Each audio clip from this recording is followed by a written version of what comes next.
Değerli izleyenler, 10.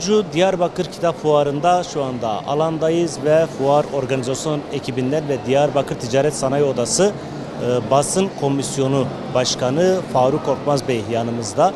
Kendisi bu organizasyonun 4 yıl aradan sonra tekrardan yapılmasında büyük bir emek harcadı, büyük bir katkısı oldu. Kendisine hoş geldiniz diyoruz. Hoş bulduk. Faruk Bey, öncelikle 4 yıl aradan sonra böyle bir fuarı Diyarbakır'a kendimize kazandırmanız büyük bir başarı olarak görüyoruz. Nasıl bir süreçten geçtiniz? Neden 4 yıl fuar yapılmadı? Bununla ilgili neler söylersiniz?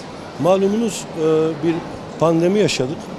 Pandeminin akabinde bir deprem felaketi yaşadık.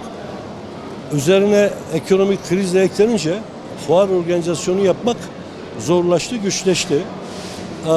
TÜYAP fuarcılıkla daha önce Diyarbakır'da bu fuarımızdan önce 9 tane fuar yapılmıştı.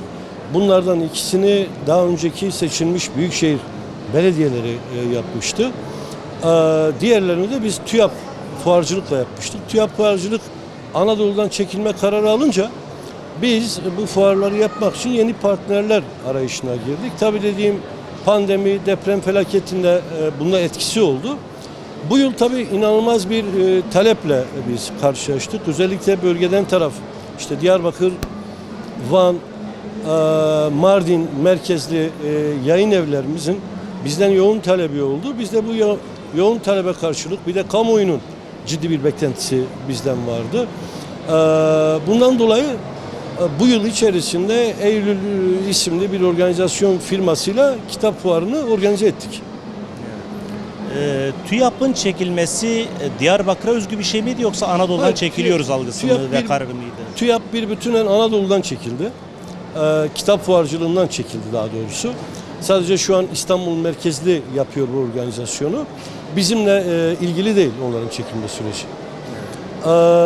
Tabii bugün siz de buradasınız, görüyorsunuz. İnanılmaz yoğun bir katılım var. Sadece Diyarbakır'dan değil, şu an biz yukarıda Murat Han Munga'nın imza salonundaydık. Gelenlerin yarısından fazlası çevre illerden gelmiş durumda. İşte Mardin'den, Batman'dan, hatta Viranşehir'den, Suruç'tan, Dersim'den gelen okuyucular var. 9 gün boyunca fuarımız açık olacak. 9 gün boyunca sabah 9 ile akşam 8 saatleri arasında, 20 saatleri arasında fuarımız açık olacak. Sizin vesilenizle de ayrıca şunu söylemek istiyoruz. Her gün dolu dolu söyleşi programları olacak. İmza günleri olacak. İmza alanlarımız olacak. Okuyucularımızı bekliyoruz. Evet, zaten fuar programını kendi sosyal medya hesaplarınızdan ve diğer basın yayın kuruluşlarından ilan etmiştiniz. İzleyen ve takip eden yurttaşlar bu programla ilgili zaten detaylı bilgiye sahipti. Peki önümüzdeki süreçle ilgili, şimdi 9 gün dolu dolu geçecek, paneller düzenlenecek, söyleşiler olacak, imza törenleri düzenlenecek. Büyük bir katılım var, bunu görebiliyoruz.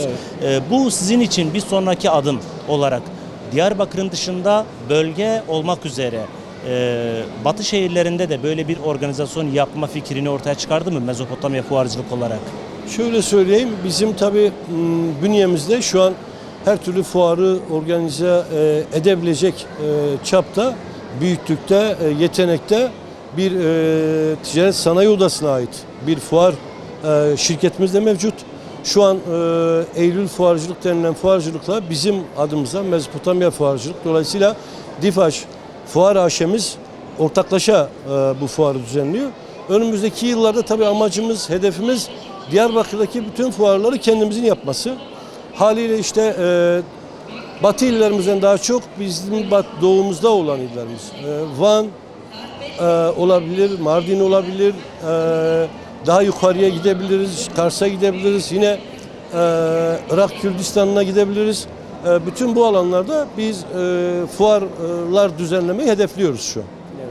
Fuarlar çok önemli. Özellikle kitap fuarları bir kentin entelektüel yapısını, okur ve yazarı, şairi buluşturma adına çok önemli bir adım. Ayrıca kent ekonomisine de, bölge ekonomisine de büyük bir katkı sağlıyor. Bu temenniyle umuyoruz ki önümüzdeki dönemlerde Diyarbakır'ın dışında, Diyarbakır'da dolu dolu bir fuar festival yılının geçmesi ve diğer kentlerde de böyle organizasyonlara ön ayak olmanız. Bu temenniyle teşekkür ediyoruz. Vengi Radyo'ya yayın hayatında başarılar diliyoruz. İlgiyle takip ediyoruz. Çok teşekkürler. Teşekkür Sağ olun. ediyorum. Sağ olun.